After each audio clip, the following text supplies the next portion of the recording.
নমস্কার, আপনারা দেখছেন হাই নিউজ, সঙ্গে রয়েছে আমি ঋতু। শুরু করছি নিউজ টুডে, আর শুরুতেই দেখে নেব আজকের হেডলাইন্স।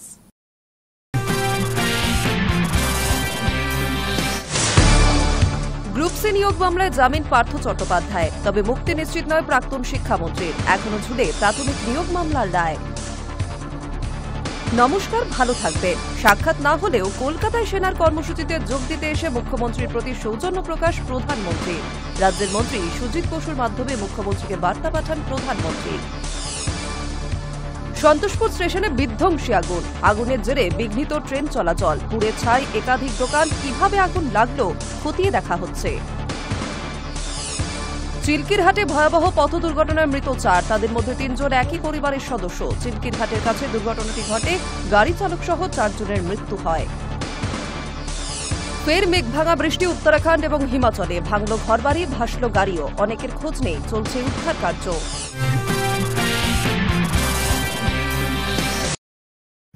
আরও একটি মামলায় জামিন পেলেন প্রাক্তন শিক্ষামন্ত্রী পার্থ চট্টোপাধ্যায়। অশিক্ষক কর্মী নিয়োগ দুর্নীতিতে সিবিআইয়ের দায়ের করা মামলায় মঙ্গলবার তাকে জামিন মিলেছে, তবে এখনই তার জেলমুক্তি হচ্ছে না। প্রাথমিক নিয়োগ দুর্নীতি মামলার খাড়া ঝুলছে মাথার উপর। আরও একটি মামলায় জামিন পেলেন প্রাক্তন শিক্ষামন্ত্রী পার্থ চট্টোপাধ্যায়।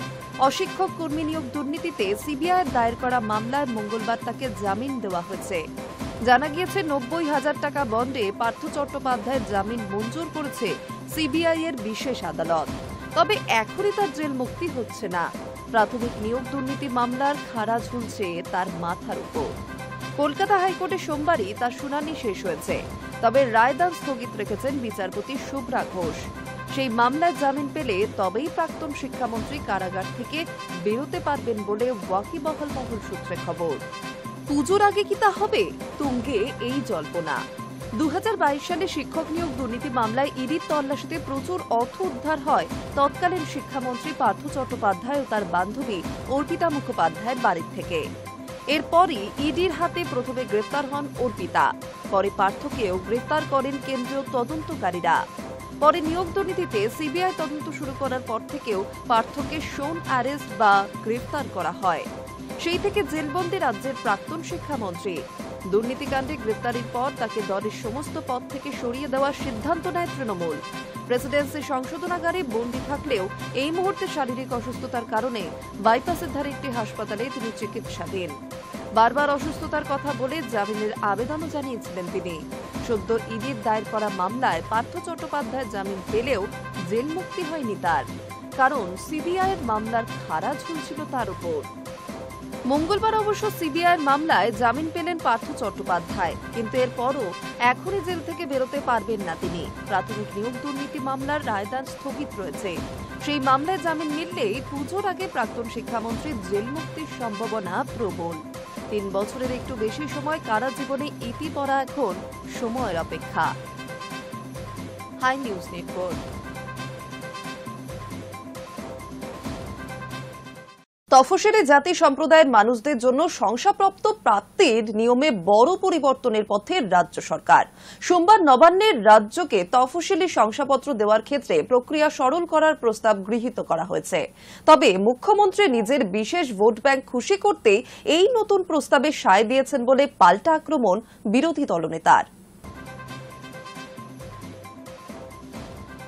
তফসিলি জাতি সম্প্রদায়ের মানুষদের জন্য শংসাপত্র প্রাপ্তির নিয়মে বড় পরিবর্তনের পথে রাজ্য সরকার। সোমবার নবান্নে রাজ্যের তফসিলি জাতি সম্প্রদায়ের জন্য সরকারি পরিষেবা সংক্রান্ত রিভিউ বৈঠকে এসসি শংসাপত্র দেওয়ার ক্ষেত্রে প্রক্রিয়া সরল করার প্রস্তাব গৃহীত হয়। বৈঠকে উপস্থিত মুখ্যমন্ত্রী মমতা বন্দ্যোপাধ্যায় সেই প্রস্তাবে সম্মতি জানিয়েছেন বলেই সরকারি সূত্রে খবর। আর এই বিষয়ে মুখ্যমন্ত্রী নিজের বিশেষ ভোট ব্যাংক খুশি করতেই এই নতুন প্রস্তাবে সায় দিয়েছেন বলে পাল্টা আক্রমণ শানালেন বিরোধী দলনেতা শুভেন্দু অধিকারী। তবে প্রশাসনের একটি অংশ জানাচ্ছে, মুখ্যমন্ত্রী যখন সায় দিয়েছেন তখন তা বিষয়টি শীঘ্রই কার্যকর করা হবে। নবান্ন সূত্রে খবর, এতদিন পর্যন্ত মা ও বাবার কারোর এসসি শংসাপত্র না থাকলে সন্তানের জন্য শংসাপত্র পেতে রক্ত সম্পর্ক থাকা দুজনের শংসাপত্র প্রয়োজন হতো। এবার সেই নিয়মে বদল আনতে চলেছে নবান্ন। নতুন প্রস্তাব অনুযায়ী পরিবারের মধ্যে অন্তত একজনের এসসি শংসাপত্র থাকলেই আবেদনকারী শংসাপত্র পাওয়ার অধিকারী হবেন। বৈঠকে মুখ্যমন্ত্রী বার্তা দিয়েছেন, যোগ্য মানুষ যেন শংসাপত্র থেকে বঞ্চিত না হন। সঙ্গে কোনোভাবেই অযোগ্যরা যাতে তালিকায় ঢুকতে না পারেন তার জন্য কড়া নজরদারি রাখতে হবে। মুখ্যমন্ত্রী সকলকে সতর্ক করে দেন যাতে সরকারি পরিষেবা প্রদানে কোনো গাফিলতিও না হয়। তবে বৈঠকে গৃহীত সিদ্ধান্ত প্রসঙ্গে বিরোধী দলনেতা বলেন, এই সরকার তফসিলি উপজাতিদের শংসাপত্র দেওয়ার ক্ষেত্রে জালিয়াতি করেছে তা প্রমাণিত। এবার নতুন নিয়ম চালু করে ভুয়ো এসসি শংসাপত্র দিতে চাইছে তারা। এক্ষেত্রেও রাজ্য সরকারের মুখ পুড়বে।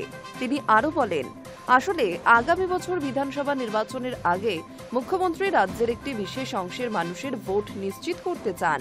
সেই সম্প্রদায় যাতে সহজেই এসসি শংসাপত্র জোগাড় করতে পারেন, সেই কারণেই এই নতুন নিয়ম আনা হচ্ছে। যদি সাধারণ মানুষের মৌলিক অধিকারে রাজ্য সরকার কোনো অসৎ উদ্দেশ্য নিয়ে হস্তক্ষেপ করে, তাহলে আমরা প্রতিবাদে সরব হব। সোমবারের বৈঠকে মুখ্যমন্ত্রী দ্রুত নতুন চেয়ারম্যান নিয়োগ করে পর্ষদকে সক্রিয় করার নির্দেশ দিয়েছেন। জয়নগরের তৃণমূল সাংসদ প্রতিমা মণ্ডল বৈঠকে যজ্ঞশ্রী প্রকল্পের সীমাবদ্ধতার কথাও উল্লেখ করেন। Hi news network. নমস্কার, ভালো থাকবেন। সাক্ষাৎ না হলেও কলকাতায় সেনার কর্মসূচিতে যোগ দিতে এসে মুখ্যমন্ত্রীর প্রতি সৌজন্য প্রদর্শনের ত্রুটি রাখলেন না প্রধানমন্ত্রী। রাজ্যের মন্ত্রী সুজিত বসুর মাধ্যমে মুখ্যমন্ত্রীকে বার্তা পাঠান প্রধানমন্ত্রী। কলকাতায় সেনার কর্মসূচিতে যোগ দিতে এসে মুখ্যমন্ত্রীর প্রতি সৌজন্য প্রদর্শনের ত্রুটি রাখলেন না প্রধানমন্ত্রী। সোমবার দুপুরে কলকাতা ছাড়ার আগে রাজ্যের মন্ত্রী সুজিত বসু মারফত মমতা বন্দ্যোপাধ্যায়কে শুভেচ্ছা জানালেন নরেন্দ্র মোদী। মুখ্যমন্ত্রীকে নমস্কার জানিয়ে তার শুভেচ্ছা, ভালো থাকবেন। 3 দফায় গত 2 মাসে রাজ্যের 3টি রাজনৈতিক সভা করে শাসক দল তৃণমূল কংগ্রেসকে আক্রমণ করলেও এবারের সফরে কোনো রাজনৈতিক ছোঁয়া রাখেননি প্রধানমন্ত্রী। এমনকি কলকাতার রাজভবনে রবিবার রাত্রিবাস করলেও বিজেপির কোনো নেতা বা মন্ত্রীর সঙ্গে সাক্ষাৎও করেননি তিনি। যদিও প্রধানমন্ত্রী দমদম বিমানবন্দর থেকে বিদায়, সেখানে উপস্থিত ছিল বিজেপির রাজ্য সভাপতি শ্রমিক ভট্টাচার্য, প্রাক্তন রাজ্য সভাপতি সুকান্ত মজুমদার। প্রথাগতভাবে কলকাতা ছাড়ার সময় বিমানে ওঠার আগে দলীয় সহকর্মীদের পাশাপাশি উপস্থিত রাজ্যের প্রোটোকল মন্ত্রী সুজিত বসুকেও নমস্কার জানান প্রধানমন্ত্রী। আর তখনই সুজিতের সামনে এসে মুখ্যমন্ত্রীর প্রতি সৌজন্য জানিয়ে নমস্কার বার্তা দিয়েছেন মোদী। সুজিত বসুর কথায় প্রধানমন্ত্রী বলেন, আমার তরফে মুখ্যমন্ত্রীকে নমস্কার জানাবেন, ভালো থাকবেন বলেছি বলে জানিয়ে দেবেন। রাতে দমকল মন্ত্রী স্বীকার করেন, আমি সবসময় মুখ্যমন্ত্রীর তরফে অর্পিত দায়িত্ব পালন করি। প্রধানমন্ত্রীর শুভেচ্ছা বার্তা যথাসময়ে মুখ্যমন্ত্রীকে জানিয়ে দিয়েছে। সোমবার কলকাতার ফোর্ট উইলিয়ামে ষোড়শ কম্বাইন্ড কমান্ডার কনফারেন্সের উদ্বোধন করেন প্রধানমন্ত্রী নরেন্দ্র মোদী। প্রতি 2 বছর অন্তর আয়োজিত এই সম্মেলন সশস্ত্র বাহিনীর সর্বোচ্চ স্তরের আলোচনা পরিকল্পনার মঞ্চ। এবারের সম্মেলনের বিষয়বস্তু ভারতের সশস্ত্র বাহিনীর সংস্কার, রূপান্তর এবং পরিবর্তন। 3 দিন ধরে ভারতীয় সেনার লক্ষ্য এবং কর্মপন্থা নিয়ে সর্বোচ্চ পর্যায়ে আলোচনা হবে। প্রতিরক্ষা মন্ত্রী রাজনাথ সিং মঙ্গলবার সেনা কমান্ডারের উদ্দেশ্যে ভাষণ দেবেন। 17 সেপ্টেম্বর সম্মেলনের বক্তব্য রাখবেন প্রতিরক্ষা বাহিনীর প্রধানরা। Hi news network. চিলকিরহাটে ভয়াবহ পথ দুর্ঘটনায় মৃত্যু হল 4 জনের। তাদের মধ্যে 3 জন একই পরিবারের সদস্য। সোমবার রাত 12:30 নাগাদ চিলকিরহাটের কাছে দুর্ঘটনাটি ঘটে। গাড়ি চালক সহ 4 জনের মৃত্যু হয়। চিলকারহাটে ভয়াবহ পথ দুর্ঘটনা, মৃত্যু 4 জনের। তার মধ্যে 3 জন একই পরিবারের সদস্য বলে সূত্রের খবর। সোমবার রাত 12:30 নাগাদ চিলকিরহাটের কাছে দুর্ঘটনাটি ঘটে। গাড়ি চালক সহ 4 জনের মৃত্যুও হয়। পুলিশ সূত্রে জানা গিয়েছে, মৃতরা হলেন ধনঞ্জয় বর্মন, অমিত দাস, সঞ্জয় দাস ও পার্থ দাস। তারা কোচবিহারের দেওয়ানহাটের মোয়ামারি এলাকার বাসিন্দা। গাড়ি ভাড়া করে একটি সামাজিক অনুষ্ঠানে গিয়েছিলেন তারা।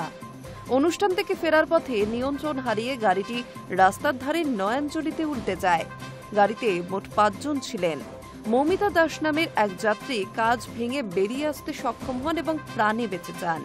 রাত্রিবেলা এই 9টা সাড়ে 9টার দিকে বাড়ির থেকে বাইরে এসে গাড়ি তো নিজের না, গাড়ি আর একজনকে যা ভাড়া ছিল সে ভাড়াটা নিয়ে গেছে। যাওয়ার পরে সেই চানামারি এবং চিলকি চানামারির মাঝামাঝি জায়গায় এটা মানে খালের মধ্যে বা নদীর সাইডে যেটা কুয়া থাকে ওই খালে গাড়িটা পড়ে গেছে। খবর পেয়ে পুলিশ ঘটনাস্থলে পৌঁছে 4 জনকে উদ্ধার করে এবং কোচবিহার মেডিকেল কলেজে নিয়ে যায়। পরে তাদের MRN মেডিকেল কলেজে স্থানান্তরিত করা হয়, যেখানে চিকিৎসকরা 4 জনকেই মৃত বলে ঘোষণা করেন। পুলিশ দুর্ঘটনার কারণ খতিয়ে দেখছে, তবে অত্যাধিক গতির জন্যই এমন ঘটনা ঘটেছে বলে প্রাথমিক অনুমান পুলিশের। হাই নিউজ নেটওয়ার্ক নিয়ে নিচ্ছে একটা ছোট বিরতি, ফিরে আসছে বিরতির পর।